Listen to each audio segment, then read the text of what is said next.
किसी भी बीमारी का शुरुआत में ही पता चल जाए तो हम बड़ी ही आसानी से उस बीमारी से छुटकारा पा सकते हैं।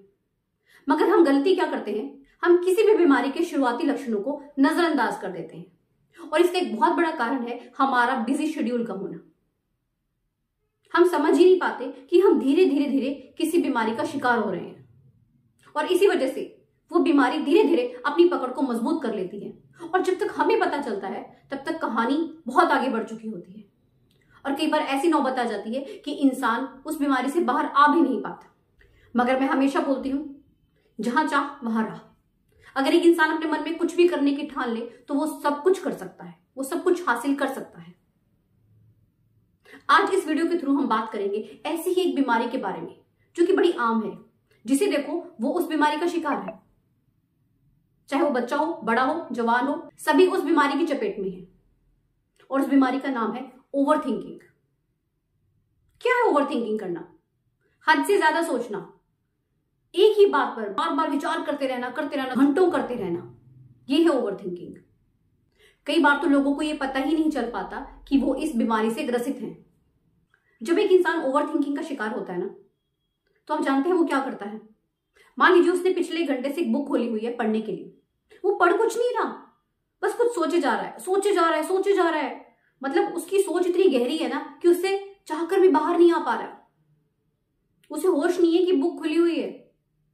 ओवर थिंकिंग का जो पेशेंट होगा ना, वो सारा दिन ऐसे ही करता है, वो कर कुछ रहा है मगर उसके दिमाग में कुछ और चल रहा है। इसी वजह से वो अपना कोई भी काम परफेक्शन के साथ कर ही नहीं पाता। चाहे खाने का समय हो, चाहे पढ़ने का समय हो, चाहे सोने का समय हो, हर वक्त वो ओवर थिंकिंग करता रहता है, सोचता रहता है, कुछ ना कुछ उसके दिमाग में चलता रहता है। एक खिचड़ी सी पकती ही रहती है। ओवर थिंकिंग करने वाला इंसान इतना ज्यादा सोचता है ना कि जब उसे कोई डिसीजन लेना होता है ना तो उसको लेकर भी इतना सोचता है कि वो डिसीजन ले ही नहीं पाता, सोचता ही रह जाता है। बस ऐसा लगता है कि मानो उसके थॉट प्रोसेस को पैरालिसिस हो गया है। जब देखो वो अपने पास्ट की बातों को लेकर बैठा रहता है और दुखी होता रहता है, उनसे बाहर ही नहीं आ पाता। और पास्ट की भी बातें कौन सी सोचता है वो? जिसने उसको दुखी किया हो। मतलब वो खुद को दुखी करता रहता है, सोचता रहता है, दुखी होता रहता है। उसके मन में हमेशा यही सवाल आते रहते हैं, उसने मेरे साथ ऐसा क्यों किया, उसने मेरे साथ वैसा क्यों किया, उसे मेरे साथ ऐसा नहीं करना चाहिए था, मेरे साथ ऐसा हो सकता था, मेरे साथ ऐसा क्यों नहीं हुआ। ये सभी क्वेश्चन उसके दिमाग में चलते रहते हैं। अगर वो इंसान थोड़ी देर के लिए अपने पास से बाहर आता भी है ना, फिर वो अपने फ्यूचर में घुस जाता है। अगर ऐसा नहीं हुआ तो क्या होगा, अगर वैसा नहीं हुआ तो क्या होगा, अगर मैं ये नहीं कर पाया तो क्या होगा। मतलब बिना बात के स्ट्रेस, बिना बात की चिंता, बिना बात के क्वेश्चन। ये सिर्फ आप और सिर्फ आप पर ही डिपेंड करता है कि आप अपने थॉट प्रोसेस को पॉजिटिवली एक्टिवेट करते हैं या नहीं। सारा खेलना मन का है और हमारा जो मन है बहुत चंचल है, ये टिकना तो जानता ही नहीं है। इतनी तेज भागता है कि पूछिए मत। एक सेकंड में कुछ विचार, अगले सेकंड में कुछ और। इसका बस चले तो हम कभी अपनी जिंदगी में किसी चीज पर फोकस कर ही ना पाए। मगर अगर हमें अपनी जिंदगी में कुछ करना है, काबिल बनना है, तो हमें इस मन को कंट्रोल में करना होगा। और जिस भी इंसान ने अपनी जिंदगी में सफलता हासिल की है ना, तो डेफिनेटली उसका मन उसके कंट्रोल में होगा। दो चीजें हैं, या तो मन आपको कंट्रोल करे या आप अपने मन को कंट्रोल करें। जब मन आपको कंट्रोल करता है ना, तो आपको कभी सफलता नहीं मिलती। वहीं जब आप मन को कंट्रोल में करते हो, तब सफलता आपके कदम चूमती है। हमारी ये बहुत बड़ी कमजोरी है कि हम अपने मन के वश में हैं। वो जो कहता है हम करते चले जाते हैं। वो कहता है पार्टी कर, हम पार्टी करते हैं। वो कहता है मूवी देख, हम मूवी देखते हैं। वो कहता है एंजॉय कर, फन कर, मोबाइल स्क्रॉल कर, हम वही करते हैं। जब भी हम कुछ मेहनत का काम करने लगते हैं, वो कहता है छोड़ ना, सही तो चल रही है जिंदगी, क्यों परेशान हो रहा है। हम कहते हैं सही है यार, छोड़। हम मन की मान लेते हैं और यही हमारी गलती है। हमें वही इसको रोक देना चाहिए, नहीं करना है। और अपने मन को कंट्रोल करने का एक ही हल है, और वो क्या है? अभ्यास, प्रैक्टिस। ये कहा भी जाता है ना कि practice makes a man perfect. आप जितना अभ्यास करेंगे ना, उतना ही आप अपने मन को कंट्रोल करने में सफल हो जाएंगे। हर काम शुरुआत में मुश्किल लगता है, मगर जब हम करना शुरू कर देते हैं ना, फिर वो हमारे लिए आसान हो जाता है। जब भी हम ओवर थिंकिंग करते हैं ना, तो हम कभी भी अपने प्रेजेंट में नहीं होते। हम या तो पास्ट में होते या फिर अपने फ्यूचर में। हमें अपने प्रेजेंट से कोई लेना देना होता ही नहीं है। हमारा कहीं पर भी मन नहीं लगता, ले देकर पास्ट की बातें नहीं तो फ्यूचर की बातें। आपको अपने विचारों को प्रेजेंट में पकड़कर रखना सीखना है, तभी आप अपने काम को पूरी लगन के साथ कर सकते हो। जब भी आप पास्ट के बारे में सोचते हैं, आप मुझे बताइए, आप दुखी होते हो ना? तो क्या फायदा? जो बीत गया सो बीत गया, अब उस पर तो हमारा कुछ कंट्रोल नहीं है ना। मगर जो भी प्रेजेंट है वो तो हमारे कंट्रोल में है, उसको तो हम कर सकते हैं कंट्रोल में। मगर सारी बात आती है हमारे खुद के ऊपर, हमारी इच्छा शक्ति के ऊपर। एक बात हमेशा याद रखिएगा, हमारा जो पास्ट होता है ना, ये हमें कुछ ना कुछ सिखा कर जाता है। ये हमें सिखाने के लिए ही आता है। ये जो हमें सबक सिखाता है ना, हम अक्सर उस सबक को तो भूल जाते हैं और ले देकर बेफिजूल की बातों में घूमते रहते हैं। आपको अपने दिमाग में ये बात बहुत अच्छे से बिठानी होगी कि ये जो पास्ट है ना, ये ना तो किसी कमी को निकालने के लिए होता है और ना ही किसी को दोष देने के लिए। ये सिर्फ और सिर्फ आपको सबक सिखाने आता है। अब आपको ये सीखना होगा कि जो आपके पास्ट ने आपको लेसन सिखाया है, आप उस लेसन को लेकर अपनी प्रेजेंट को कितना बेहतर बनाते हैं। क्योंकि अगर आपने अपने प्रेजेंट को बेहतर बना लिया ना, तो आपका जो फ्यूचर है ना, वो अपने आप ही बेहतरीन हो जाएगा।